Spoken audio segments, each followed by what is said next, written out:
नमः। ॐ गणाधिपं नमस्कृत्य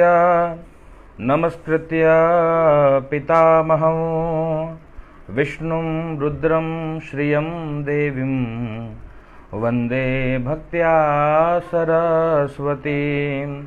स्नानाधिपं नमस्कृत्य ग्रहनाथं निशाकरं धरणी गर्भसम्भूतं शशिपुत्रं बृहस्पतिं दैत्याचार्यं नमस्कृत्य सूर्यपुत्रं महाग्रहं राहुं केतुं नमस्कृत्य यज्ञारंभे विशेषतः शक्राद्या देवता सर्वाः मुनिश्चैव तपोधनान् गर्गमुनिं नमस्कृत्य नारदं मुनिसत्तमं वसिष्ठं मुनिशार्दूलं विश्वामित्रं च गोभिलं व्यासं मुनिं नमस्कृत्य सर्वशास्त्रविशारदं विद्याधिकाये मुनय आचार्याश्च तपोधनाः तान् सर्वान् प्रणमाम्येवं यज्ञरक्षाकरान् सदा। आप सभी मित्रों को बहुत बहुत धन्यवाद। जय श्री कृष्णा, जय श्री राम। भुवनेश्वर बाबेली जी, अंचल पांडे जी, सभी मित्र जो भी हमें देख रहे हैं सभी को जय श्री कृष्ण, जय श्री राम। सी राम मैं सब जग जानी, करहूँ प्रणाम जोरे जुग पानी। सभी को प्रणाम करते हुए कुछ शास्त्र चर्चा, और आपके मन में भी कोई अगर चर्चा हो, प्रश्न हो, संशय हो तो आप नीचे कमेंट करिएगा, ताकि सभी संशयों का निराकरण हो और भगवान की विशेष कृपा जी वो प्राप्त हो। तो इस भाव से कुछ ग्रंथों में जो विशिष्ट बातें हैं उसको श्रवण करते हैं और को जीवन में अपना करके हम प्रयास करेंगे कि जीवन में उन्नति, प्रगति और वृद्धि को प्राप्त किया जा सके। तो सभी जो भी हमें मित्र देख रहे हैं सभी को बहुत बहुत धन्यवाद। शास्त्री पंडित महेश शांडिल्य जी, रमेश तिवारी जी, जय श्री राम, राम राम भैया। तो देखिए, देव पूजन जो हम करते हैं तो हर देवताओं के पूजन में कौन सा पत्र या पुष्प विहित है या निषिद्ध है, इसकी जानकारी आप नित्य कर्म पूजा प्रकाश ग्रंथ से ले सकते हैं। तो वो ग्रंथ मेरे हाथ में है और प्रयास ये किया जा रहा है कि वो जानकारी जो शास्त्रों में है वो हम सभी जानें और उसको अपना करके भगवान की कृपा प्राप्त करें। तो सभी मित्रों को धन्यवाद। तो गणेश जी का पूजन जब हम करते हैं, कहते हैं गणपति पूजन में गणेश जी को दुर्वा अत्यंत प्रिय है, जो आप और हम जानते हैं। भाव से जितना भी दुर्वा हो, एक एकादश या एक विंशति 21 दुर्वा हो या 108 दुर्वा हो, भगवान को अर्पित करके और गणेश जी की कृपा प्राप्त कर सकते हैं। पर गणेश जी को तुलसी प्रिय नहीं है। शास्त्री पंडित महेश शांडिल्य जी मांगलिक दोष के बारे में भी कुछ प्रकाश डालें। जी बिल्कुल, पहले गणपति पूजन की बात को पूर्ण करने के पश्चात फिर हम आपके मंगल दोष पर इस पर चर्चा करेंगे। तो गणपति पूजन में कहते हैं भैया, तुलसी जी को छोड़ करके गणेश जी को सभी पत्र प्रिय है। इसलिए आप अगर गणपति पूजन की विस्तृत कोई ग्रंथ को लें तो उसमें बद्री पत्र है, भृंगराज पत्र है, मालती के पत्र हैं या बरगद के पत्र हैं। सभी पत्रों से गणेश जी का पूजन किया जाता है, लेकिन गणेश जी को तुलसी प्रिय नहीं है। इसलिए और गणेश जी को अधिक प्रिय क्या है, तो कहते हैं गणेश जी को सफ़ेद या हरी दुर्वा, जो दुर्वा आपको मिल जाए। गणेश जी को दुर्वा किसी भी रूप में अत्यंत प्रिय है, तो गणेश जी को दुर्वा अर्पित करनी चाहिए, क्योंकि गणेश जी को दुर्वा विशेष प्रिय है। और तुलसी कभी न चढ़ाएं, क्योंकि पद्म पुराण में लिखा है न तुलसिया गणाधिपम, अर्थात गणेश जी की तुलसी से पूजन न करी जाए। तो गणेश जी को तुलसी प्रिय नहीं है। इसके अलावा जो भी पत्र है आप गणेश जी को अर्पित कर सकते हैं। तो आप वीडियो को शेयर करते रहिए ताकि सनातन धर्मी, सनातन प्रेमी हमसे जुड़ें और संशय का निराकरण हो। कहते हैं कार्तिक महात्म्य में भी लिखा है कि गणेशम तुलसी पत्रैर दुर्गाम नैव तु दुर्वया। गणेश जी का पूजन तुलसी पत्र से नहीं कर सकते और माता दुर्गा को दुर्वा नहीं अर्पित करना चाहिए। तो माता दुर्गा की अगर आप सेवा करें तो उनको दुर्वा न चढ़ाइए और गणेश जी को तुलसी पत्र न चढ़ाइए करते हैं। और गणेश जी को नैवेद्य में लड्डू अधिक प्रिय है। गणेशो लड्डू का प्रिय, तो मोदक या लड्डू आप गणेश जी को अर्पित कर सकते हैं। हमारे कुछ मित्र का प्रश्न था मंगल दोष पर प्रकाश डाले। तो भैया मंगल दोष क्या होता है, आपकी जन्म कुंडली में, जन्म पत्री में यदि प्रथम भाव, चतुर्थ भाव, सप्तम भाव, अष्टम भाव या द्वादश भाव में मंगल विद्यमान है तो उसे मंगल दोष कहते हैं। आप अपनी जन्म पत्री देख करके कनाघाट में मांगलिक प्रोग्राम हो सकते हैं या नहीं, कनाघाट क्या कोई स्थान है या क्या है, कनाघाट की जानकारी मुझे प्रदान करिए तो हम अवश्य उस पर उसका निराकरण करने का प्रयास करेंगे। तो हम क्या बात कर रहे थे अभी मित्र, मंगल दोष। मंगल दोष अगर आपकी जन्म पत्री में प्रथम भाव में, लग्न भाव में या चतुर्थ भाव में या सप्तम भाव में या अष्टम में या द्वादश भाव में यदि मंगल विद्यमान है तो ऐसी पत्रिका को लोग मंगल की पत्रिका या मांगलिक दोष वाली पत्रिका कहते हैं। तो मंगल दोष की पत्रिका में किया क्या जाए, कहते हैं कुछ दोष से मंगल का निराकरण भी हो जाता है कुछ ग्रहों के सानिध्य से। जैसे कि अगर मंगल कहते हैं गुरु के साथ विद्यमान है तो मंगल गुरु के साथ विद्यमान होने पर मंगल दोष क्षीण हो जाता है, या मंगल अगर शनि के साथ विद्यमान है तो कहते हैं भौम दोषम न विद्यते, शनि के साथ मंगल होने पर भौम दोष समाप्त हो जाता है। और इस प्रकार से आप अगर विस्तृत जानकारी चाहें, पितृपक्ष चल रहा है तो श्राद्ध के बारे में प्रकाश डाले। मांगलिक दोष से कौन कौन से ग्रह दूर करते हैं, महेश शांडिल्य जी, है ना। तो इस प्रकार से दृष्टि पूर्ण मंदस्य, मंद की दृष्टि हो, चंद्रमा की दृष्टि हो, शनि की दृष्टि हो, गुरु की दृष्टि हो, है ना, तो भी मंगल दोष क्षीण हो जाता है। आप जब कथा करते हैं तो साउंड यूज़ करते हैं, उसका मॉडल नंबर क्या है? सुनील मिश्रा जी, वो कोई मॉडल नंबर वो ऑनलाइन मार्केट में उपलब्ध नहीं है, क्योंकि ऑनलाइन मार्केट में जो है वहाँ पे इको नहीं मिलता उस माइक में। तो फिर ये जो माइक है हमारे पास वो यहीं मुंबई में प्राप्त हो जाता है, उसमें इको इत्यादि होता है तो वो यहीं आपको प्राप्त होगा। अगर आपको चाहिए होगा तो आप हमें गूगल पे या फ़ोन पे करिएगा, हम आपको यहाँ से लेकर के कुरियर करा देंगे। श्राद्ध पक्ष में मंगल प्रोग्राम, जी बिल्कुल, श्राद्ध पक्ष में कहते हैं देवताओं का पूजन निषिद्ध नहीं है, नित्य कर्म तो होते ही हैं, जो आपके घर में नित्य पूजन करते हो आप, वो तो करते ही हैं हम, लेकिन कहते हैं विशिष्ट प्रोग्राम नहीं करते, जैसे गृह प्रवेश हो या विवाह इत्यादि कर्म नहीं किया जाता। बाकी नित्य कर्म होता है। भगवान सत्यनारायण की कथा भी कहते हैं किसी भी समय कर सकते हैं। यस्मिन कस्मिन दिने मर्त्यो भक्ति श्रद्धा समन्वितः, भगवान सत्यनारायण स्वयं कहते हैं कि जिस किसी भी दिन आप चाहें। पर हाँ, इसमें पितरों का पूजन विशेष है। तो अगर आप श्राद्ध कर्म करते हैं तो फिर आप मंगल पूजन से पहले श्राद्ध कर्म को संपन्न कर लीजिए, उसके पश्चात मंगल कर्म करिए। जैसे 5 दिन का अनुष्ठान हो, प्रातःकाल या सायंकाल पूजन संकल्प बार बार कराना होता है, एक बार 5 दान, वो तो देखिए संकल्प 5 दिवस, वैसे आपको संकल्प प्रतिदिन लेना होता है। आप जो कोई भी कर्म करें तो प्रतिदिन संकल्प को लेना चाहिए। जैसे जिस दिन का कर्म है तो जो कर्म आपको करना है उसका संकल्प लीजिए। जैसे आज के पूजन में आप क्या क्या कर रहे हैं तो वो आपके संकल्प में उच्चारित होना चाहिए।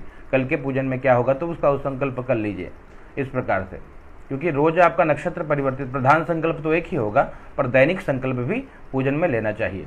प्रेम कुमार मिश्रा जी भैया जय सिया राम, देवीलाल जांगीड़ जी भैया राम राम, सभी को बहुत बहुत धन्यवाद। तो इस प्रकार से कहते हैं देवी जी के लिए कौन से पुष्प या पत्र विहित हैं, उसकी जानकारी पूछा गया था किसी मित्रों के द्वारा।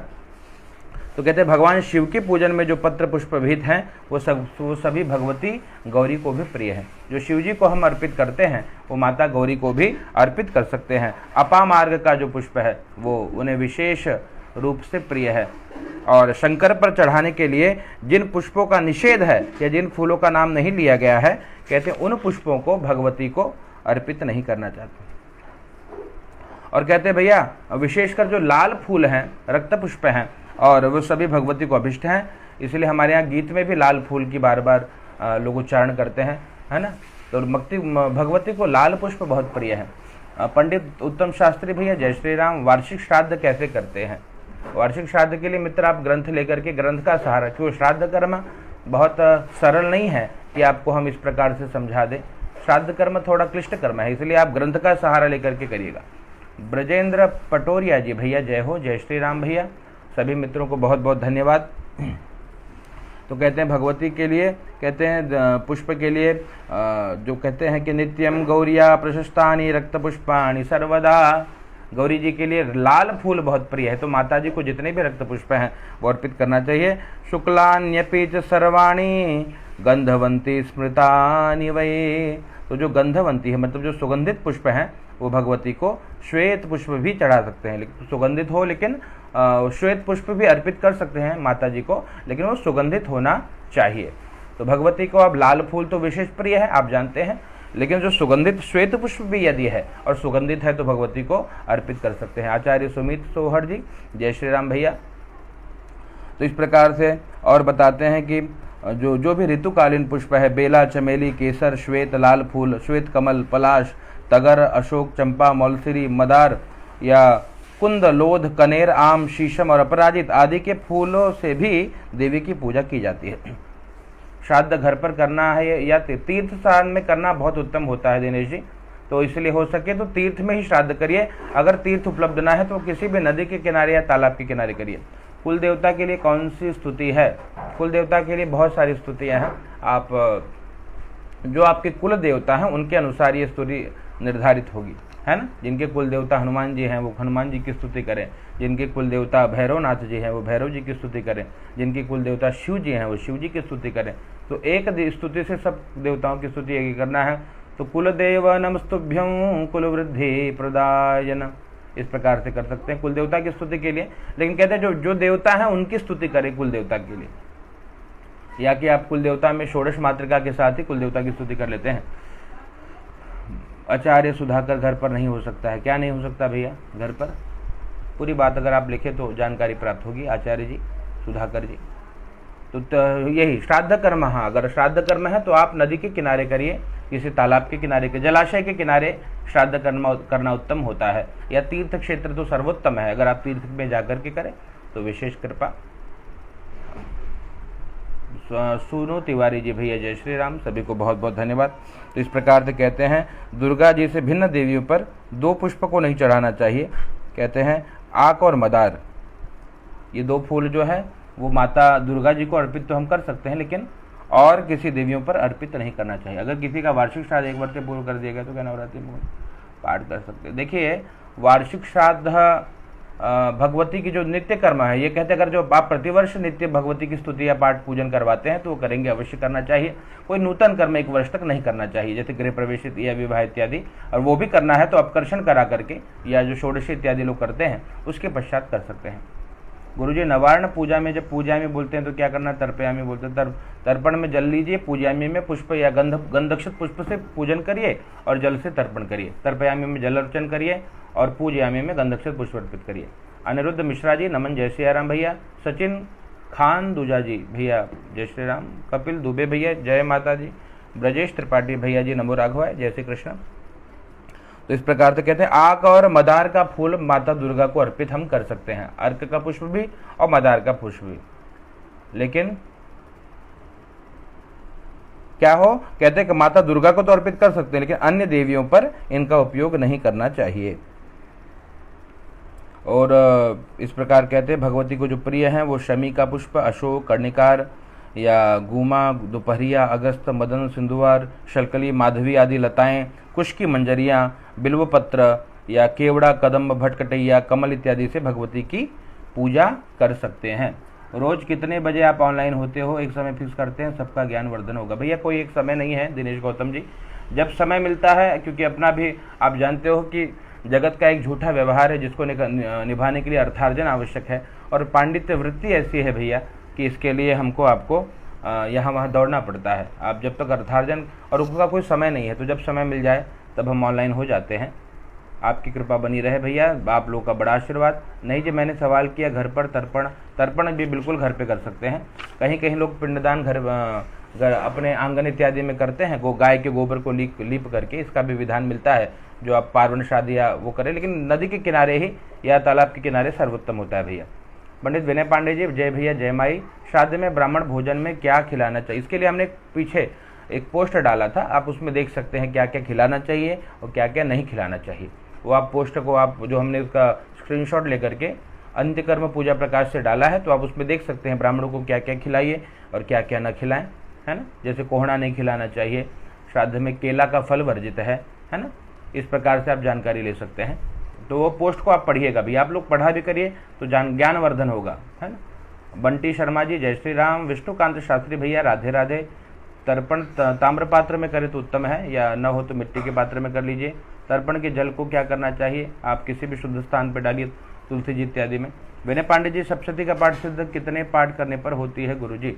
सप्तशती पाठ की सिद्धि, सप्तशती में अगर आप कोई कहते हैं कोई भी मंत्र या कोई भी पाठ स्तुति हो तो जितने अक्षर होते हैं उतने बार करना होता है, तो पाठ सिद्धि अब जान लीजिए। जैसे अगर 2 अक्षर है तो उतने लाख बार उसको जप करिए, जैसे राम मंत्र है तो 2 लाख बार जप करिए, तो उतना है। गोकुल जोशी जी, भैया जय हो। तिवारी जी की जय हो भैया तिवारी जी। प्रिंस कुमार झा भैया राधे राधे। पंडित सुधीर शास्त्री जी जय श्री राम। तो माता जी के लिए कौन सा पुष्प जो है वो पत्र है वो जो निषिद्ध है, माता जी को कौन सा पत्र या पुष्प नहीं चढ़ाना चाहिए? तो इस पे कहते हैं शास्त्रों में है आक और मदार की तरह दुर्वा, तिलक, मालती, तुलसी, भृंगरैया और तमाल, ये जो है विहित और प्रतिषिद्ध है। मतलब शास्त्रों में कहीं कहीं विहित भी है, कहीं कहीं निषिद्ध भी है। भैया जय सिया राम। संदीप तिवारी जी, आक के पुष्प को कौन है भैया? जय श्री राम। सभी को बहुत बहुत धन्यवाद। तो इस प्रकार से कहते हैं कि शिव पूजन के लिए कौन सा पत्र या पुष्प बहुत प्रिय है, शिव जी के लिए कौन सा निषिद्ध है? तो कहते हैं भैया शिव जी को केवल केतकी का और केवड़े का निषेध है। आप शिव जी को केतकी का फूल नहीं चढ़ा सकते और शिव जी को केवड़े का पुष्प नहीं चढ़ा सकते। केतकी और केवड़ा शिव जी के लिए निषेध है। और कहते हैं भगवान नारायण के लिए जो जो पत्र पुष्प विहित है वो सब भगवान शंकर पे चढ़ाए जाते हैं। तो लोग कहते हैं तुलसी चढ़ाना चाहिए या तुलसी नहीं चढ़ाना चाहिए, तो कहते हैं शिव जी को तुलसी अर्पित करना चाहिए। शिव जी को तुलसी प्रिय है, केवल निषिद्ध क्या है? केतकी और केवड़ा, बाकी आप शिव जी को चढ़ा सकते हैं। तो इस प्रकार कहते हैं क्योंकि जो जो नारायण पर अर्पित किया जाता है वो सब चढ़ता है। जी बिल्कुल बंडी शर्मा जी, शिव जी पर तुलसी चढ़ना चाहिए, तो शिव जी को तुलसी अर्पित करना चाहिए, क्योंकि शास्त्र में कई जगह प्रमाण है कि शिव जी को तुलसी तुलसी पत्र भी चढ़ाई जा सकती है। तुलसी पत्र से शिव जी का आप शिव पुराण का अगर पठन करें तो उसमें भी लिखा है शिव जी के तुलसी पत्र से शिव जी का अर्चन पूजन करने से शिव जी प्रसन्न होते हैं। या नारायण जी को जो जो चढ़ाया जाता है वो शिव जी को चढ़ाया जा सकते हैं, तो शिव जी को तुलसी चढ़ा सकते हैं। बिल्कुल तुलसी से शिव जी की सेवा होती है। तुलसी जी को, दुर्गा जी को बेलपत्र, बिल्कुल भैया दुर्गा जी को बेलपत्र अर्पित करना चाहिए। दुर्गा जी को दुर्वा जो है वो प्रिय नहीं है, तो दुर्वा न चढ़ाएं, बाकी बहुत प्रिय है। तो इस प्रकार से ये सब शास्त्र है, कहते हैं ये सब नित्य कर्म, पूजा, प्रकाश इत्यादि ग्रंथ आप लेंगे उसमें आपको जानकारी प्राप्त हो जाती है। तो कहते हैं भैया शास्त्रों में कुछ फूलों के चढ़ानों से मिलने वाले फल का तारतम्य बताया, मतलब 10 सुवर्ण माप के बराबर सुवर्ण दान का फल आग के फूल को चढ़ाने से। शिव जी को आग चढ़ाए वो शिव जी को बड़ा प्रिय है, 10 सोने के बराबर, इस प्रकार से। तो और क्या कहते हैं, अगर आग चढ़ा 1000 आग के फूल की अपेक्षा अगर आपको एक कनेर का फूल मिल जाए, है ना, तो अगर 1000 आग के अर्क के पुष्प को चढ़ाने का फल मात्र एक कनेर को अर्पित करने से प्राप्त हो जाता है। तो आप कनेर अर्पित कर सकते हैं। कनेर की अपेक्षा बिल्वपत्र का महत्व है, कहते हैं बिल्वपत्र अर्पित करें।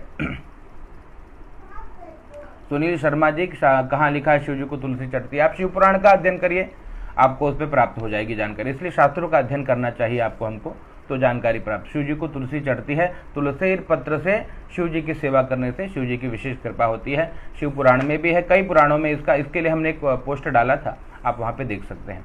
सुनील शर्मा जी, तो शिव जी को तुलसी पत्र प्रिय है, अर्पित करना चाहिए। तुलसी पत्र निषिद्ध है, अगर आपके पास कहीं प्रमाण हो तो आप हमें अवश्य प्रेषित करिए। इस प्रकार कहते हैं अगर वो न मिले तो इस प्रकार आप शिव जी को गुमा का द्रोण पुष्प चढ़ाइए, 1000 गुमा के पुष्प की अपेक्षा चिचड़ा का पुष्प चढ़ाइए। अपामार्ग की अपेक्षा कुश का पुष्प चढ़ाइए। कुश पुष्प की अपेक्षा शमी का पत्र चढ़ाइए। शमी का पुत्र 1000 शमी पत्र की अपेक्षा, कहते हैं अगर आप नील कमल चढ़ाते तो वो फल आपको प्राप्त हो जाता है। 1000 नील कमल के अपेक्षा धतूरा चढ़ाइए। 1000 धतूरों से बढ़कर के शमी का पुष्प होता है। अंत में बताया कि सब जातियों से बढ़कर नील कमल है। तो इस प्रकार है, और भाव से शिव जी को अर्पित करिए, शिव जी की सेवा, क्योंकि कहीं निषिद्ध नहीं है। भगवान व्यास जी ने कहा है कि कनेर की कोटि में चमेली, मौलसिरी, पाटला, मदार, श्वेत कमल, शमी के पुष्प, बड़ी भटकटैया इत्यादि शिव जी को अर्पित किया जा सकता है। भगवान भविष्य पुराण में भी वर्णित है कि शिव जी को कनेर का पुष्प चढ़ाइए, मौलसिरी, धतूरा, पाढ़र, बड़ी कटेरी, कुटैया इत्यादि पुष्प जो हैं वो शिव जी को अर्पित करना चाहिए। निषिद्ध क्या है, तो निषिद्ध में कहीं आप अगर श्रवण करें तो कदम्ब का पुष्प शिव जी को अर्पित नहीं करना चाहिए।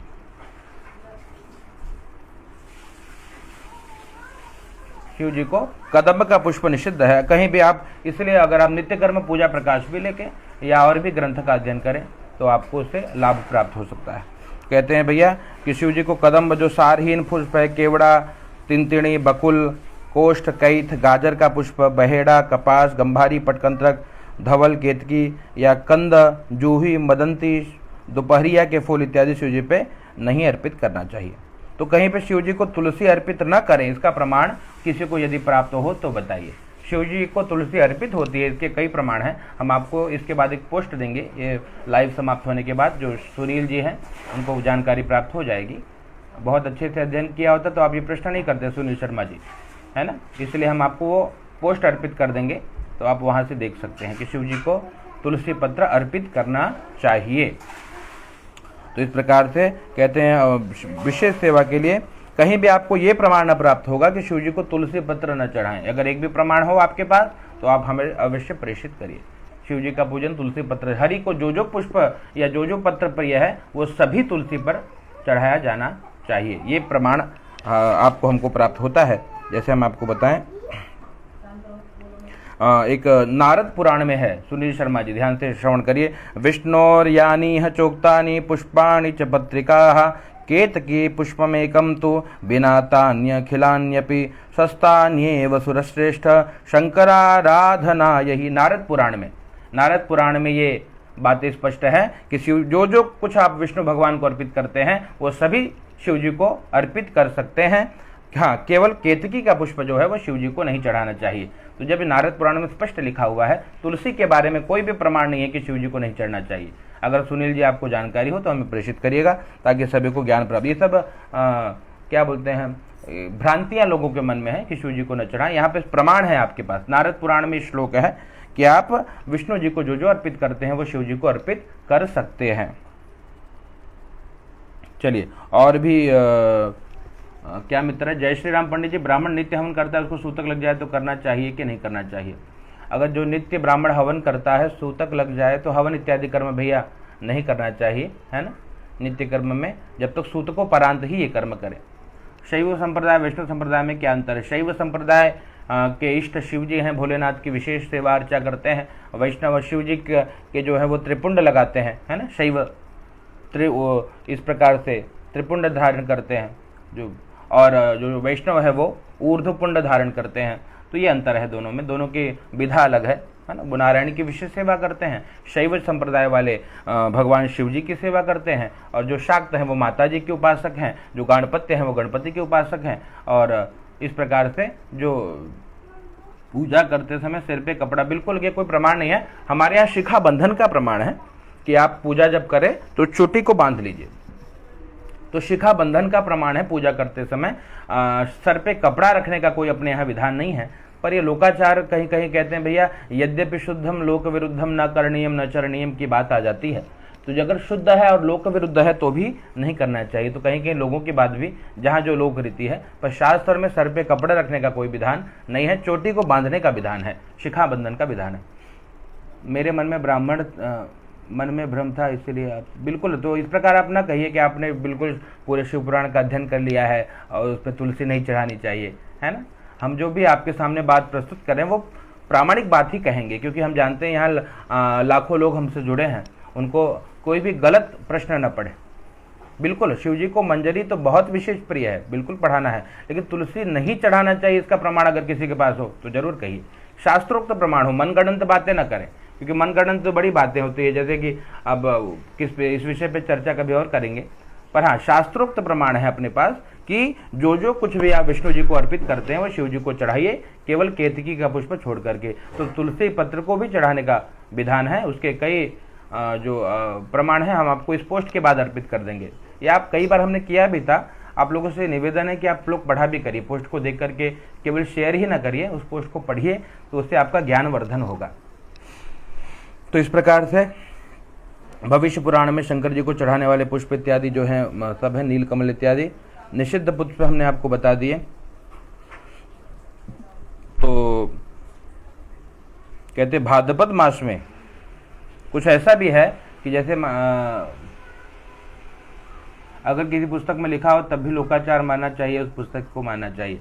देखिए, पुस्तक लोकाचार का मतलब होता है जो अब समुदाय जिस बात को फॉलो करता चला आया हो, पुस्तक की बात है अगर, और वो समुदाय अगर नहीं मान रहा है तो आपको वहाँ से निकाल दिया जाएगा, आप वहाँ वो कर्म न करा पाओगे। तो इसलिए लोकाचार, पहले लोगों को बात मनवाइए, अगर लोग मानते हैं तो फिर आप करिए, ठीक है, ये बहुत आवश्यक है। जी बिल्कुल, शिव जी को भस्म स्नान कराना चाहिए, शिव जी को भस्म विशेष प्रिय है।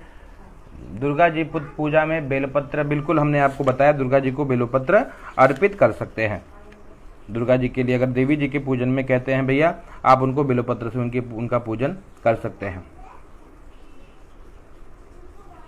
जितने भी हैं, लाल फूल, कनेर, शीशम, पराजित इत्यादि। निषिद्ध क्या है प्रसिद्ध, तो कहते हैं दुर्गा जी को तुलसी नहीं चढ़ा सकते, दुर्गा जी को दुर्वा नहीं अर्पित कर सकते, भृंगराज इत्यादि अर्पित नहीं कर सकते, और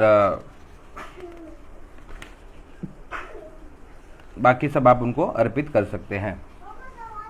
बेलपत्र शिव दुर्गा माई को बहुत प्रिय है, इसका प्रमाण हम आपको दे रहे हैं। रुकिए एक मिनट।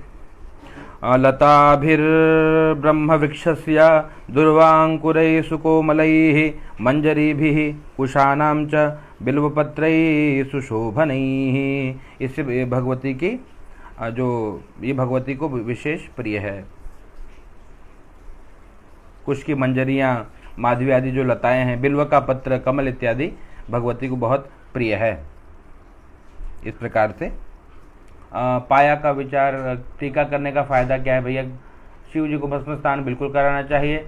लोकाचार बहुत कहते, यद्यपि शुद्धम लोक विरुद्धम न करणीय, मगर शुद्ध बात भी है, लोक के विरुद्ध है तो न उसको करना चाहिए, न उसका अनुपालन करना चाहिए, बिल्कुल। तो इसलिए न करिए। जब लोग मानने लग जाएं आपकी बात, तो पहले जब वो आपका मत वहाँ प्रतिष्ठित हो जाए तो भले आप अपनी बात रखिए, है ना। समाज को लेकर के चलना ही हमारी जिम्मेदारी है। जैसे अब लोग बोलते हैं महाराज संगीत में पूजा का है, समाज में इतना प्रचलित हो चुका है, आप न कराओगे तो फिर आपको रोटी की चिंता करनी पड़ेगी, है ना। इसलिए भाव से आप समाज के साथ चलना होगा, समय के साथ जब आप और हम चलेंगे तभी हम जीवन में सफल हो पाएंगे। अपडेट होते चलिए, सिस्टम को अपडेट करते चलिए। नित्य कर्म पंदेव, उसमें दुर्गा जी को दुर्वा चढ़ाने का प्रमाण है, ये गलत है या सही है? नहीं, काम मुझे तो नहीं मिला मित्र प्रमाण। अगर आपको कोई प्रमाण हो तो हमें भेजिएगा। कहाँ प्रमाण है आप ये बताइए पहले।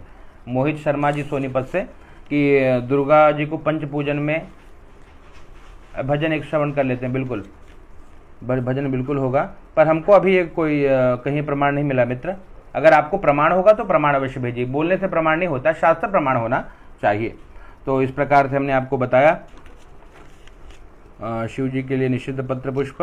कहते भाद्रपद मास में कदम और चंपा से भी शिव जी के का पूजन हम कर सकते हैं। वैसे तो अब महाराज जी, मैं झांसी से बहुत कुछ बता दीजिए।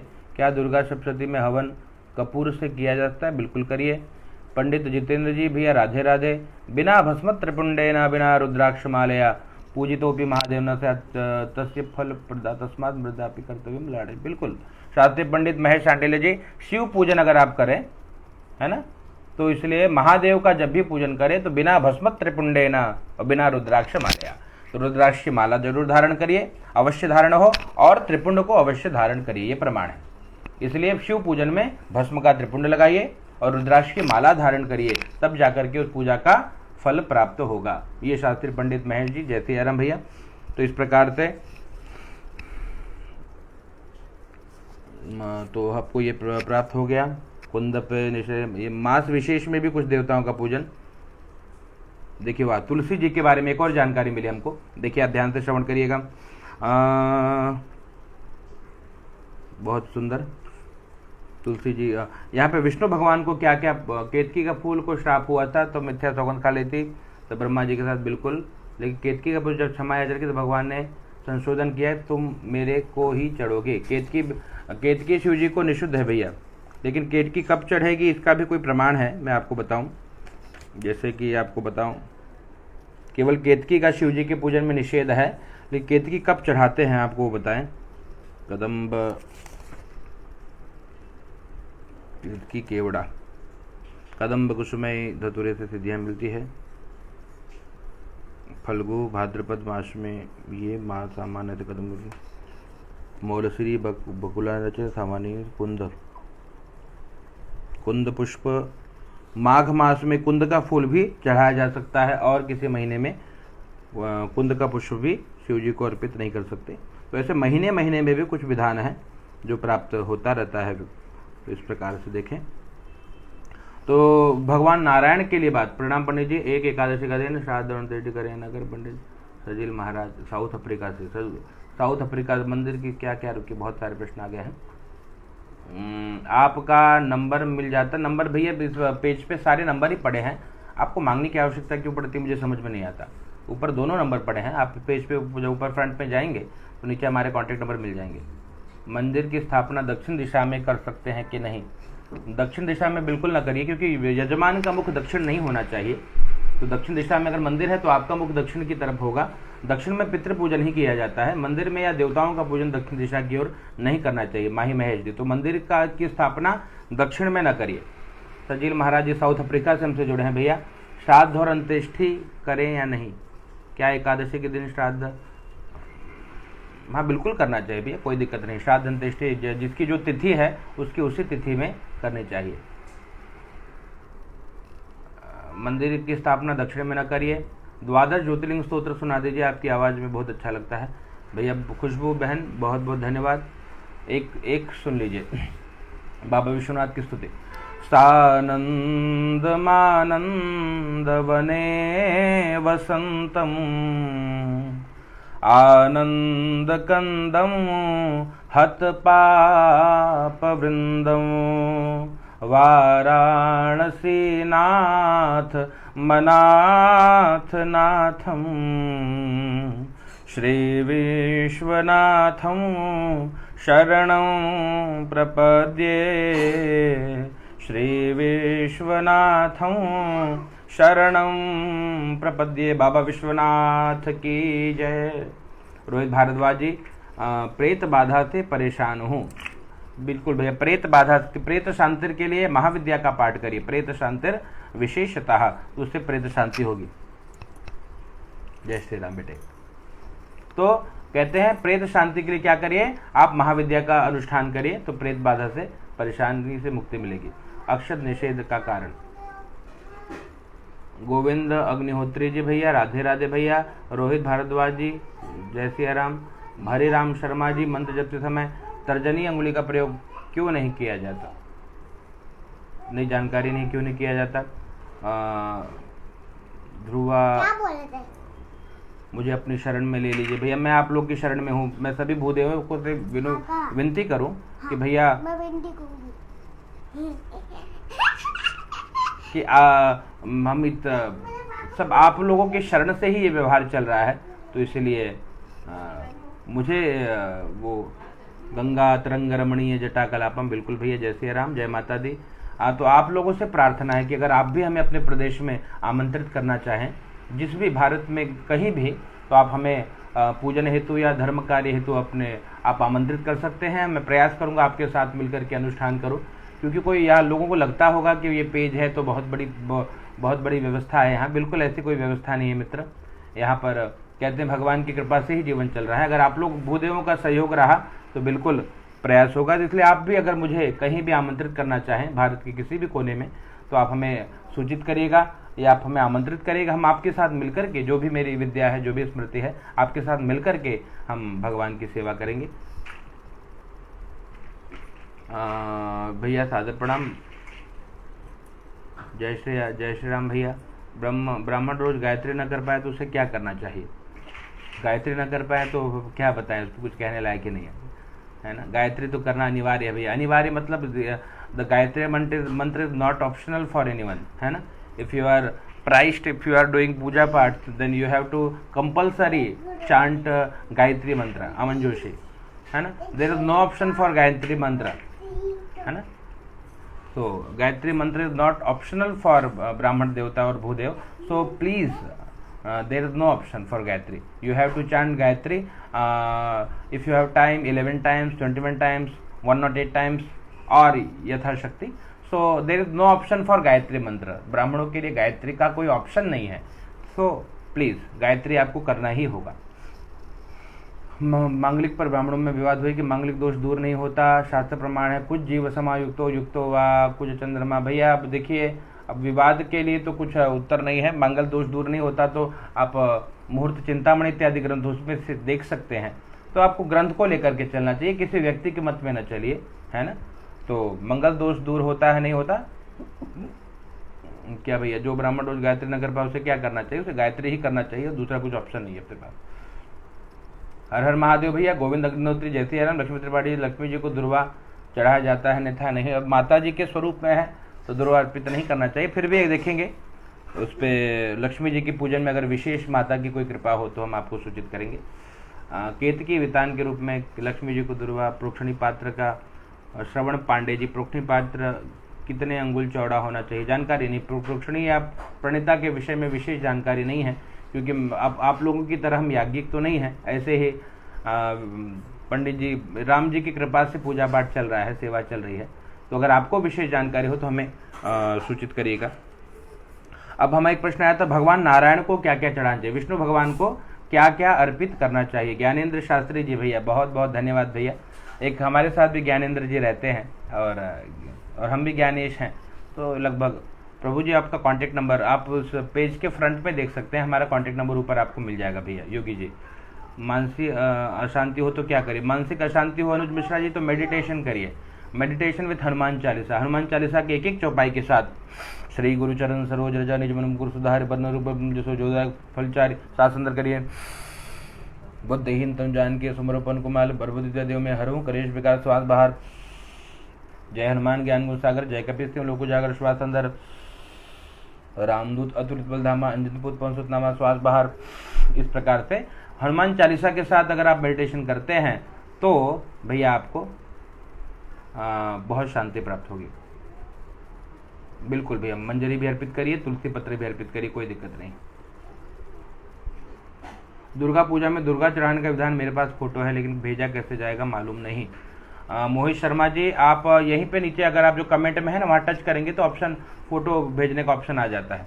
आप वही अपने कमेंट के नीचे भेज सकते हैं। हमारे कमेंट के नीचे टच करेंगे तो फोटो का ऑप्शन आएगा, उस फोटो को क्लिक करके भेज दीजिए आप। गायत्री कितने किस समय करनी चाहिए? त्रिकाल संध्या का विधान है आकाश बहुखंडी जी। तो त्रिकाल करिए, 3 समय करना चाहिए। हाँ, तो त्रिकाल संध्या, प्रातः संध्या, मध्याह्न संध्या और सायं संध्या का विधान है। महाराज जी बहुत परेशान है लक्ष्मी जी के लिए। लक्ष्मी जल्दी प्रश्नों से कौन सी पूजा करनी चाहिए? जल्दी प्रसन्न हो तो कौन सी पूजा? लक्ष्मी जी के लिए आप श्री सूक्त का पाठ करिए, कनक धारा का पाठ करिए, है ना, इनसे, या लक्ष्मी जी के मंत्रों का जप करिए। लक्ष्मी जी को कमल के पुष्प से उनका अर्चन करिए, या श्री सूक्त कमला प्रयोग कर सकते हैं। ये भगवती महालक्ष्मी को प्रसन्न कर सकते हैं। मधुपर्क भैया दोनों प्रसाद के रूप में, मधुपर्क अंकित त्रिपाठी जी, प्रसाद जब पंचामृत इत्यादि बनाते हैं तो मधुपर्क खिलाया भी जाता है और स्नान में मधुपर्क चढ़ाया भी जाता है। प्रदीप कुमार शुक्ल जी, जय हो सनातन, जय हो सनातन, जय जय श्री राधे भैया। और यहाँ पर अब विष्णु जी को क्या क्या अर्पित करना चाहिए? तो कहते हैं भगवान को तुलसी बहुत प्रिय है। अत्यंत वल्लभा साही शालग्राम भिधे हरो, बहुत प्रिय है तुलसी। तो भगवान को तुलसी तो विशेष अर्पित करना चाहिए भाव से। एक और रत्न हो, एक और मणि हो, एक और सोने से निर्मित बहुत सारे पुष्प हों, और एक और केवल तुलसी दल मात्र हो, तो तुलसी दल से नारायण रीझ जाते हैं, प्रसन्न हो जाते हैं। तो इसलिए सत्य कहते हैं भैया कि भगवान श्री नारायण को तुलसी अत्यंत प्रिय है। राहुल सिंह जी, रोज दुर्गा सप्तश्लोकी का को कर सकते हैं? बिल्कुल कर सकते हैं। नित्य पूजा में भी दुर्गा सप्तश्लोकी का पाठ या दुर्गा सप्तशती का पाठ भी कर सकते हैं। पंडित सचिन मिश्रा जी, जय हो भैया। माही महेश जी, ठीक है, राधे राधे भैया। पंडित सचिन रोहित शर्मा जी, गुरु जी राम राम, नवरात्रों में दुर्गा सप्तशती का पाठ कैसे करें? अब हम आपको लाइव में तो पूरा ना बताएंगे, वो ग्रंथ खरीद लीजिए मित्र। आप एक ग्रंथ है, आप कोई भी गीता प्रेस से श्री दुर्गा सप्तशती का ग्रंथ खरीद लीजिए, पूरा विधान उसमें बताया गया है ना, कैसे करिए आप कवच अर्गला कीलक न्यास इत्यादि करके, हाँ, और रहस्य का पाठ करना, सूक्त का पाठ करना, तो आप उससे ले सकते हैं। सुशील पांडे जी, भैया जी हम बात करना चाहते हैं तो भैया हम आपको बाद में फ़ोन करेंगे। इस समय अभी हम लाइव सेशन पे हैं तो हम बात न कर पाएंगे। और कोई राहुल सिंह भैया, पंडित माही जी, हम आपका पूजा देखते सुनते, कभी कानपुर, बिल्कुल हम, अगर आप लोग हमें भारत के किसी भी प्रदेश में आमंत्रित करते हैं कानपुर, राजस्थान, बिहार, कर्नाटक, तमिलनाडु, तो बिल्कुल आप वहाँ पर आ जाएंगे। आप हमें टिकट की व्यवस्था दे दिएगा तो हम वहीं पहुँचकर आपके साथ मिल करके भजन भी करेंगे, भोजन भी करेंगे और आनंद करेंगे। सभी भूदेवों से प्रार्थना है कि आपके पास अगर समय हो, आप हमें आमंत्रित करना चाहते हैं अपने प्रदेश में, तो हम समय लेकर के आप मुझे अपने स्थान पर बुला सकते हैं। माही महेश जी, भजन सुना दीजिए पंडित जी। इस समय मित्र थोड़ी चर्चा कर रहे हैं, शास्त्र चर्चा, भजन के लिए अलग समय निकाला जाएगा। वासुदेव गर्ग जी भैया बहुत सुंदर, सुभाष मिश्रा जी भैया राधे राधे। तो इस प्रकार से नारायण को तुलसी बहुत प्रिय है। कहते हैं इतना प्रिय, काली तुलसी तो प्रिय है किंतु गौरी तुलसी भी अधिक प्रिय है, तो और भी अधिक प्रिय है। काली तुलसी से अधिक प्रिय गौरी तुलसी भगवान को प्रिय है। योगेश गौर जी राधे राधे। इस प्रकार कहते हैं भैया, देखिए एक और प्रमाण हमको प्राप्त हो गया। तुलसी जी से पूजित शिवलिंग या विष्णु जी की प्रतिमा के दर्शन करने मात्र से ब्रह्म हत्या भी दूर हो जाती है। तुलसी पत्र शिव जी को अर्पित करना चाहिए। देखिए प्रमाण आपको दे रहे हैं, ये प्रमाण है आपको, ये प्रमाण आपको मिल जाएगा ब्रह्म पुराण में भैया। ब्रह्म पुराण में शिव जी को तुलसी पत्र अर्पित करना चाहिए, इसका प्रमाण ब्रह्म पुराण में भी है। आप श्रवण करिए। लिंगमभ्यर्चितं दृष्ट्वा प्रतिमां केशवस्य च तुलसी पत्र निकरैर्मुच्यते ब्रह्म हत्या। या केशव जी की प्रतिमा हो या भगवान शिवलिंग हो, तुलसी जी से अगर अर्पित है, दर्शन करने मात्र से ब्रह्म हत्या दूर हो जाती है। तो इसलिए तुलसी नारायण को भी प्रिय है, तुलसी भगवान शिव को भी प्रिय है। तो इसलिए कहते हैं भैया पत्रों में तुलसी सर्वश्रेष्ठ है, और चिचड़े की पत्ती, भृंगराज की पत्री भी भगवान नारायण को बहुत प्रिय है। उससे अच्छी अगर ना मिले तो खैर की पत्ती चढ़ाइए, खैर ना मिले तो शमी के पत्र से नारायण की सेवा करिए। शमी से दुर्वा, दुर्वा से कुछ से दोना, और दोना आप जानते हैं तुलसी की तरह सुगंधित एक पत्र होता है, उससे नारायण की सेवा कर सकते हैं। और उससे अच्छी बेलपत्र से, उससे अच्छी सर्वश्रेष्ठ है तुलसी दल।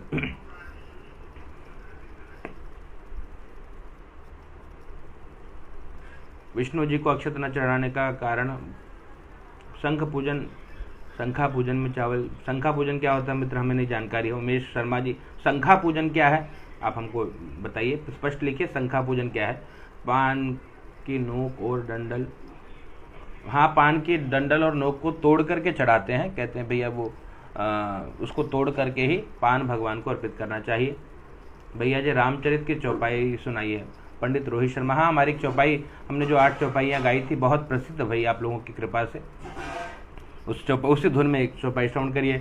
हाँ, जब ते राम ब्याही घर आए, नित नव मंगल मोद बधाए, मंगल भवन अमंगल हारी, द्रवहु सुदशरथ अजिर बिहारी, सो तुम जानहु अंतरयामी, पुरवहु मोर मनोरथ स्वामी, पुरवहु मोर मनोरथ स्वामी। तो रोहित शर्मा जी मानस की चौपाई। राम कुमार कटारे जय श्री राम। भैया चेतन शर्मा जी राधे राधे। महाराज जी प्रयागराज से भैया बहुत बहुत धन्यवाद। सभी को बहुत बहुत धन्यवाद। मित्र हम हैं इस समय मुंबई में हैं, डोंबिवली में। तो आप अपने स्थान में अगर पूजन कराना चाहें, आप कोई भी श्री राम कथा, भागवत कथा या कोई यज्ञ याग आदि, कोई भजन संध्या, सुंदरकांड इत्यादि कराना चाहें तो आप हमें संपर्क कर सकते हैं। जय श्री राम सभी को। तो इसीलिए कहते हैं भगवान नारायण को बहुत सारे पत्र, कहते कमल का फूल चढ़ाइए, श्वेत कमल से नील कमल से कहते हैं भैया एक भी पद्म अर्पित कर दीजिए। नील कमल का एक भी अगर नील कमल प्राप्त हो जाए तो कृपा होगी। सुवर्ण जाति, शतपुष्पा, चमेली, कुंठा, गिरिशालिनी, तिलक या पीले रंग का फूल, पीता या नगर, तगर, ये सब भगवान को बहुत प्रिय हैं। आम की मंजरी भी नारायण को आप अर्पित कर सकते। इस प्रकार से बहुत कहते हैं भगवान नारायण को क्या निषिद्ध है। भोलेनाथ की आरती बहुत अच्छी लगती है। भैया आपको हमने प्रेषित किया था। नहीं जी मैंने सवाल के घर पे तर्पण पिंड कर सकते, लोगों के घरों में खूब पिंड और तर्पण करो। आचार्य उमेश मुंडिया की समझ में क्या कहना चाह रहे हैं। आदित्य पांडे जी भैया जय श्री राम। पंडित मोहित शास्त्री शुक्ला जी राधे राधे भैया। आदित्य पांडे जय श्री राम भैया। भगवान नारायण को क्या क्या नहीं अर्पित करना चाहिए, शालिग्राम पूजन करें या नारायण जी का पूजन करें, विष्णु पूजन में क्या क्या शिव जी को अर्पित, क्या क्या भगवान विष्णु को अर्पित नहीं करना चाहिए, आप लोग ध्यान से श्रवण करिए।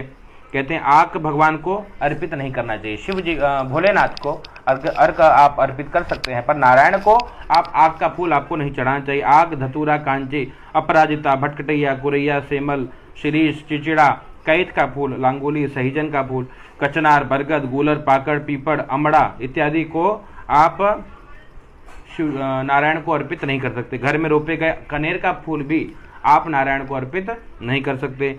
दोपहरिया का भी पुष्प जो है वो नारायण के लिए निषिद्ध है, भगवान नारायण को अर्पित नहीं करना चाहिए। सूर्य पूजन के लिए क्या क्या उत्तम है, क्या उत्तम नहीं है। सूर्य पूजन में अगर आप सूर्य भगवान का पूजन करें तो क्या क्या अर्पित करना चाहिए और क्या अर्पित नहीं करना चाहिए। तो जो पहले निषिद्ध है वो आपको बताएं कि उनको गुंजा का फूल बिल्कुल प्रिय नहीं है, धतूरा न चढ़ाइए, कांची, अपराजिता इत्यादि न चढ़ाइए, तगर, अमड़ा इत्यादि नारायण भगवान सूर्य को न चढ़ाइए। और इसलिए कहते हैं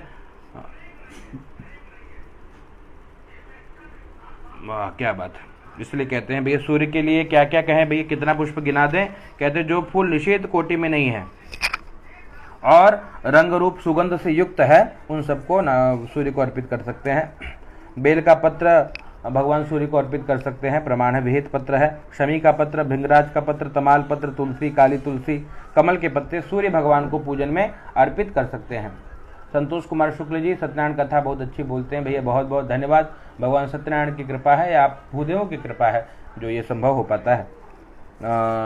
और सूर्य के लिए कहते हैं भैया सूर्य को अड़हुल का फूल बहुत प्रिय है, उससे बढ़िया कनेर का फूल चढ़ाइए, उससे अच्छा एक बेलपत्र सूर्य को अर्पित करिए। हजारों बेलपत्र से बढ़कर के पद्म, सफ़ेद रंग से भिन्न रंग वाला एक पद्म कमल वो चढ़ा सकते हैं, मौलसीरी चढ़ा सकते हैं, कुश का फूल या शमी का फूल, नील कमल, केसर का फूल, लाल कनेर का फूल ये सूर्य को अर्पित कर सकते हैं। फूल की अपेक्षा माला में दुगुना फल प्राप्त होता है, इसीलिए माला बना करके अर्पित करना चाहिए। और सूर्य भगवान पर चढ़ाने योग्य कुछ फूल हैं, बेला, मालती, माधवी, कनेर, जपा, यावंती, कुब्जक, मौलसरी, पलाश के फूल। दुर्वा भी सूर्य को अर्पित कर सकते हैं, दुर्वा भी सूर्य को अर्पित कर सकते हैं। तो उसका प्रमाण है मल्लिका, मालती चैव दुर्वा काशोति मुक्त कहा, पाटला करवीरश्च जपा यावंतिरेव च। कहते ये सब वीर मित्रोदय पूजा प्रकाश में प्रमाण है कि दुर्वा से सूर्य का पूजन करिए, बिल्वपत्र से भगवान सूर्य का पूजन करिए। और इस प्रकार से कहा गया कि भैया भाव से भगवत सेवा, कहते हैं भाव से भगवान की सेवा करी जाए तो ठाकुर जी की विशेष कृपा प्राप्त होती है। संतोष पांडे जी, जय श्री राम भैया, यज्ञ दीपिका में दिया हुआ है, देख लीजिए मित्र। यज्ञ दीपिका किसी के पास हो तो जरूर हमें व्हाट्सएप पे प्रेषित करिए, हम भी अध्ययन करें। कौन सी अच्छी लगती है भैया आपको? पंडित मोहित शास्त्री शुक्ला जी, आपकी एक वंदना अच्छी लगती है, कौन सी वंदना है हमें जरूर बताएं। दिनेश गौतम जी हमसे जुड़े हैं भैया। पूजन में पहले गणेश जी का पूजन करें या दीपक का पूजन करें? आप जब पूजन करते हैं पहले तो आपको पूजा के क्रम में आप देखते हैं कि गणपति स्मरण तो हम पहले ही कर लेते हैं, है ना, विशेष पूजन हम बाद में करते हैं, पर गणपति स्मरण गणेश जी का पहले ही स्मरण करते हैं और उसके बाद ही कोई भी पूजन प्रारंभ होता है। तो गणपति स्मरण के बाद ही पूजन प्रारंभ होगा। आप पवित्रीकरण करिए, आप आचमन इत्यादि करिए, प्राणायाम करिए या आप मंगल श्लोक का पाठ करिए, संकल्प करिए, संकल्प के पश्चात आप दिग्रक्षण करिए, दक्षिण में भैरव, हनुमान इत्यादि का पूजन, पश्चात दीप इत्यादि पूजन करिए। तो पहले गणपति स्मरण कर लीजिए, उसके बाद सब पूजन आप कर सकते हैं। प्राचीन मंदिरों में फोटो खींचना मना क्यों होता है, इसमें शास्त्र? मित्र हर जगह शास्त्र नहीं है, डिमरी जी, अंकित दत्त डिमरी जी, हर जगह शास्त्र नहीं है। मंदिरों में लोग दर्शन करने जाएं, वो मंदिर वालों से पता करिए, इसमें कोई शास्त्र प्रमाण नहीं है कि मंदिर में फोटो क्यों नहीं खींचना चाहिए। भगवान की छवि तो सभी बना करके रखते हैं और हर सभी मंदिरों की छवि प्राप्त होती है, घर में धारण रखना ही चाहिए। तो अंकित त्रिपाठी जी, शास्त्र प्रमाण हमारे पास नहीं है कि दंडल क्यों तोड़ा जाता है, आपके पास हो तो जरूर दीजिएगा, है ना। जब तक जो जहाँ तक हमने देखा है, लोग कहते हैं कि उसमें एक पान के पत्ते में कोई नाग तंतु इत्यादि होते हैं तो वो विष के समान होता है, इसलिए तोड़ करके ही अर्पित करना चाहिए। श्रवण किया था हमने, बाकी इसका कोई विशेष जानकारी में प्राप्त नहीं है। घर पे दरवाजे पर क्या बदना क्या बांधना चाहिए योगेश गौर जी? घर के दरवाजे पे क्या बांधना चाहिए? घर के दरवाजे पे आप जानते हैं कि बढ़िया आप कोई तोरण बना लीजिए आम के पत्ते से या पुष्प के इत्यादि के द्वारा, है ना, वो आप घर के दरवाजे पे बांध सकते हैं। तो सभी मित्रों से बहुत बहुत धन्यवाद। जय श्री राम। एक भजन आप श्रवण करिए। हाँ, नाम है तेरा तारणहारा, कब तेरा दर्शन होगा, जिसकी प्रतिमा इतनी सुंदर, वो कितना सुंदर होगा, वो कितना सुंदर होगा। नाम है तेरा तारणहारा, कब तेरा दर्शन होगा, जिसकी प्रतिमा इतनी सुंदर, वो कितना सुंदर होगा। आप लोग चाहें तो YouTube पे जाकर के हमारे चैनल को सब्सक्राइब कर सकते हैं। ज्ञानेश तिवारी सर्च करिए तो हमारे चैनल है। आत्मनिवेदन को सब्सक्राइब कर लीजिए, ज्ञानेश तिवारी को सब्सक्राइब कर लीजिए। तो आप पंडित ज्ञानेश तिवारी लिखेंगे तो आप वहाँ पर समझ क्या क्या मित्र। अंकित त्रिपाठी जी, बहुत कमेंट आ रहे हैं मित्र आपके। प्रमाण है तो आप प्रेषित करिए त्रिपाठी जी, जो भी प्रमाण जिसके पास है तो आप उस प्रमाण को प्रेषित करिए। लोकाचार के मानिए या शास्त्र के मानिए तो आप शास्त्र को ही मानिए, लेकिन जिस लोक में जाइए उस वहाँ लोक की बात को भी देखना चाहिए। तो इसलिए ध्यान दीजिए। जैसे गांव में आप जब यहाँ पर आप कलश स्थापन करते हैं तो नारियल रखते हैं। आपको पता है पहले कलश में सभी नारियल ऊर्ध्वमुखी ही खड़े खड़े ही रखते थे। आजकल लोग पड़े पड़े रखने लगे, शास्त्र प्रमाण प्राप्त हो गया है ना। तो इस प्रकार से तो जैसे भी आपको ज्ञान प्राप्त होता जाए उसको आप अपनाइए, आपको लाभ होगा। दीपक का मुख कौन सी साइड करें पूजा में? पूर्व की ओर ही करें, हैं? पूर्व की ओर, पश्चिम की ओर कर सकते हैं। पूर्व की ओर दीपक सर्वश्रेष्ठ है। पितृ पूजन में दक्षिण की ओर दीपक का मुख करना चाहिए।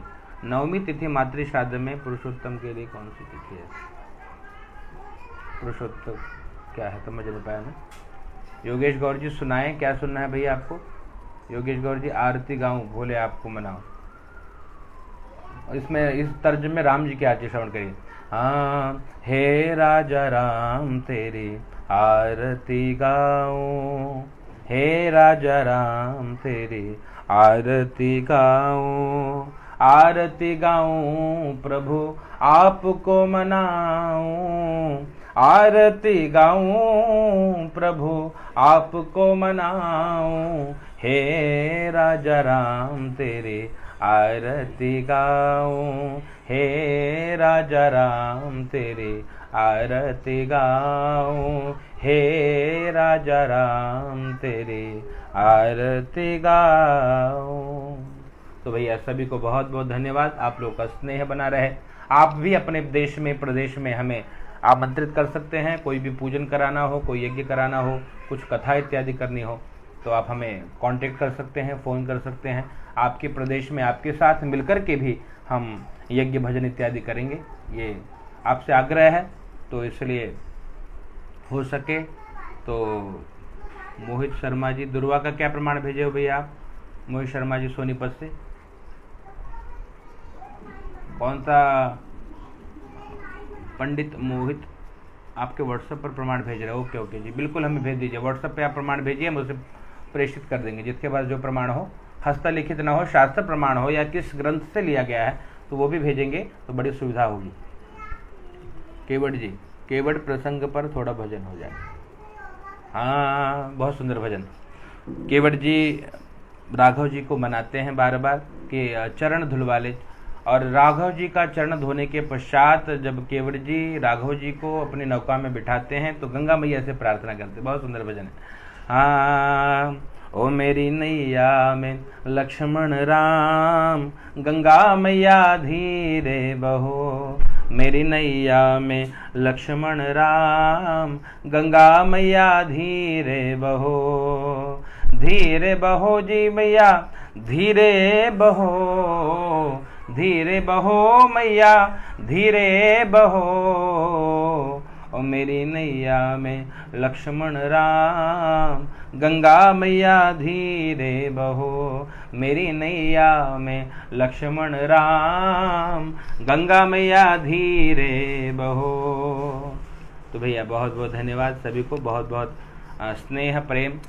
आप भी हमसे अगर पूजन भजन इत्यादि करवाना चाहते हैं, अपने क्षेत्र में सुंदरकांड पाठ कराना चाहते हैं, या भगवान सत्यनारायण की कथा हो, या कोई भी कथा हो, भजन हो, भगवान की सेवा हो, आप हमें अपने क्षेत्र में आमंत्रित कर सकते हैं। सभी भूदेवों से प्रार्थना है, आपस में सहयोग करेंगे तो सभी को लाभ होगा। तो प्रयास ये करिए कि एक दूसरे का सहयोग करके आगे बढ़िए। आपके पास अगर कोई नूतन संकलन हो, कुछ नई स्तुतियाँ हैं, कोई नए भजन हैं, तो आप हमारे व्हाट्सएप पे भेजिएगा, ताकि हम सभी भूदेवों तक उसे प्रसारित कर सकें। तो आप सभी के पास कोई नए भजन हो, कोई नई स्तुतियाँ हैं, तो आप जरूर हमें अर्पित करिएगा। सिर पे कपड़ा रखना निषेध है, बिल्कुल निषेध है, कपड़ा नहीं रखना चाहिए, चोटी बांधने का विधान है। शिव जी को तुलसी चढ़ाना चाहिए, बिल्कुल। दुर्गा जी को दुर्वा चढ़ाया जाता है, बिल्कुल। हमें तो प्रमाण नहीं मिला मित्र, हमें जरूर आप भेज दीजिएगा, हम इसे पोस्ट कर देंगे सभी के लिए। कब चढ़ाया जाता होगा इसका भी कुछ विधान होगा तो जरूर बताना।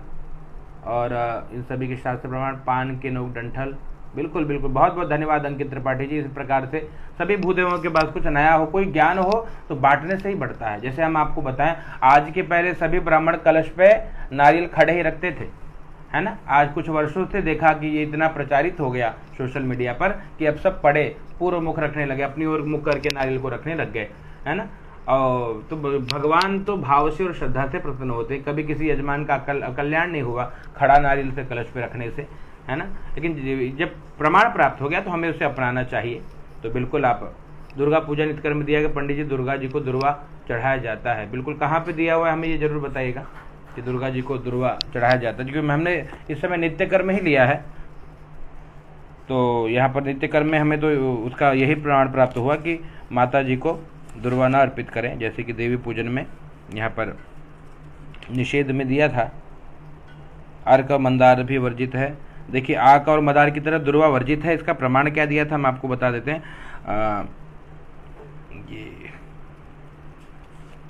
ये 3 नंबर पे है, ये आपको हम दिखा दिए।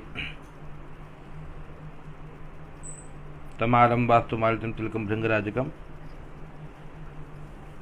अच्छा,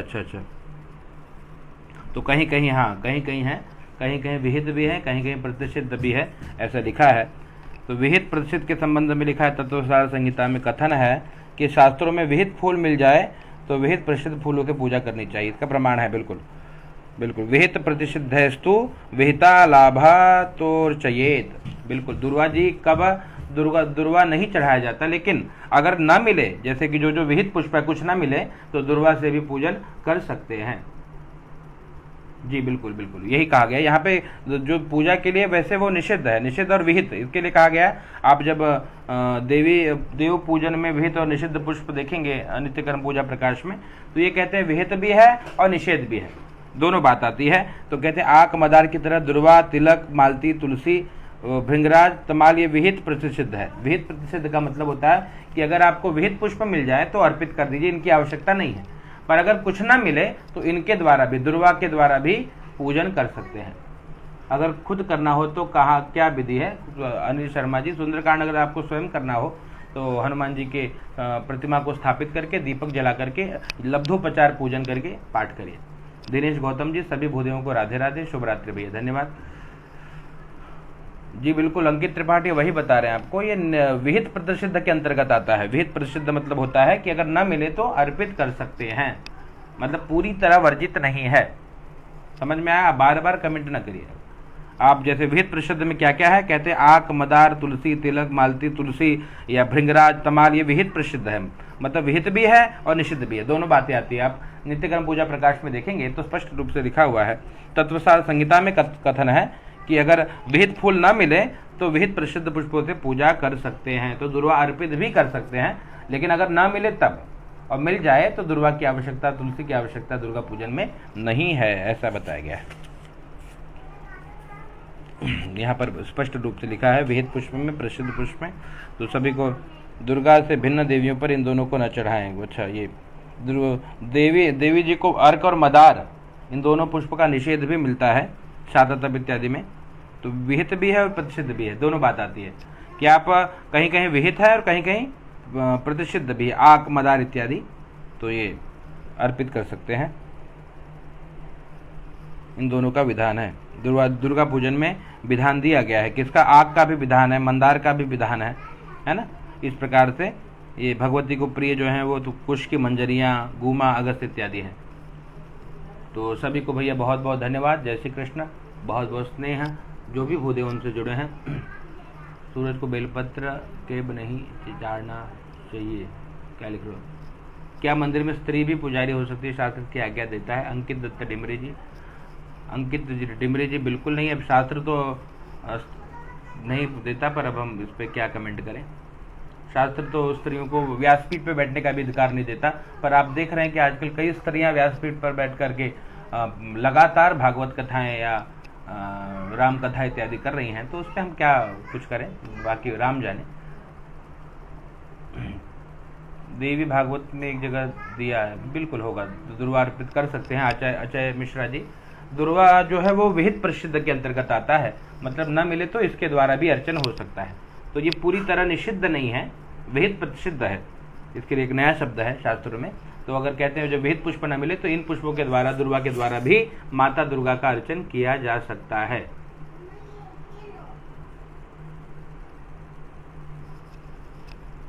और रमेश तिवारी जी, बिल्कुल अंकित त्रिपाठी, आपको हम कई बार कह चुके, आप लोग अब समझ नहीं पाते, बार बार उसी चीज को कमेंट करते हैं। माता दुर्गा के लिए जो दुर्वा इत्यादि है, जैसे इसमें स्पष्ट लिखा है, आप देखेंगे कि दुर्वा, तिलक, मालती, तुलसी, ये विहित प्रतिषिद्ध पत्र पुष्प हैं। मतलब अगर विहित पुष्प न मिले तो इनके द्वारा भी पूजन, दुर्वा के द्वारा भी दुर्गा जी का पूजन हो सकता है, तुलसी के द्वारा भी हो सकता है, भृंगराज के द्वारा भी हो सकता है, मदार, आग के द्वारा भी द्वारा हो सकता है। तो अगर जब विहित पुष्प न मिले तो इनके द्वारा भी माता दुर्गा का पूजन आप हम कर सकते हैं। तो सभी को बहुत बहुत धन्यवाद आपके स्नेह हेतु। जितने भी हमारे मित्र हैं सभी से यही प्रार्थना है कि श्री ठाकुर जी की कृपा आप सब पर बनी रहे। आपको बहुत बहुत धन्यवाद। जय श्री कृष्णा और जय सिया राम। नमो राघवाय।